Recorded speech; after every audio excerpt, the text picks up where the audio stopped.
হুম, আসসালামু আলাইকুম বন্ধুরা, স্বাগত আমার এই বাংলার রান্নাঘর উইথ শেরিনার চ্যানেলে।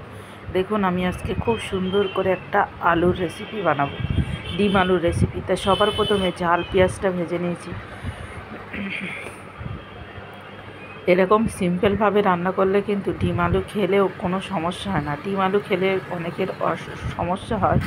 আমি আজকে ডিম আলু রান্নাটা একদম সিম্পলভাবে করব, যেহেতু এখন রমজান মাস। সেইভাবে যদি ডিম আলু মানে পাক করে রান্না হয়, এমনি সমস্যা হবে। আর অল্প পরিমাণে আদা রসুন দিয়েছি। এখন আমি এই আলুটা, যত সময় আলুটা রস আছে তত সময় আমি নাড়াচাড়া করব।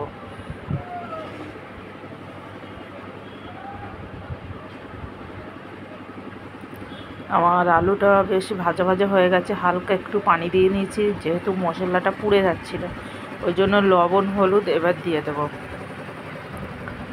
দিয়ে লবণ হলুদ দিয়ে একটু নাড়াচাড়া করতে থাকবো। যত সময় এই পানিটা আছে তত সময় আমি নাড়াচাড়া করতে কষিয়ে নেব।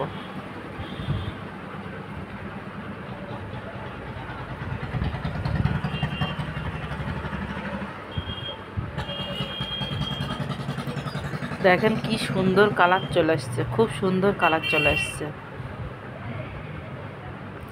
এবার আমি এই পানিটা মরা পর্যন্ত অপেক্ষা করব।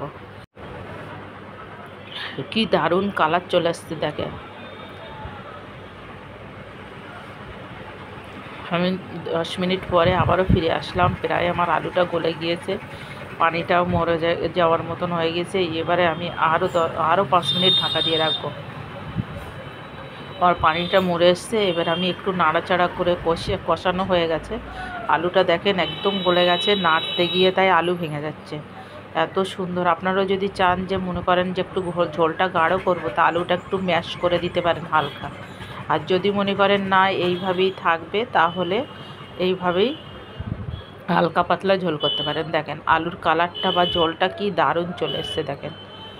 একদম হালকা মশলায় ডিম আলুর ঝোল। দেশি মুরগির ডিম, বাড়ির দেশি মুরগির ডিম আজকে আমি রান্না করলাম।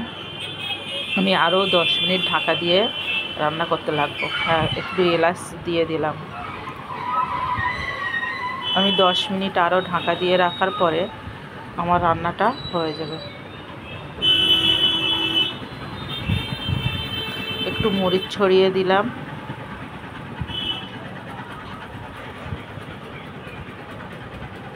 আলহামদুলিল্লাহ, আমার রান্নাটা হয়ে গেছে। এবারে আমি নামিয়ে নেব। দেখেন কি দারুণ চলে এসছে, কালার চলে এসছে। খুব বেশি তেল ব্যবহার করিনি, হালকা মশলায় রান্না করেছি। আল্লাহ হাফেজ বন্ধুরা, দোয়া করবেন, ভালো থাকবেন।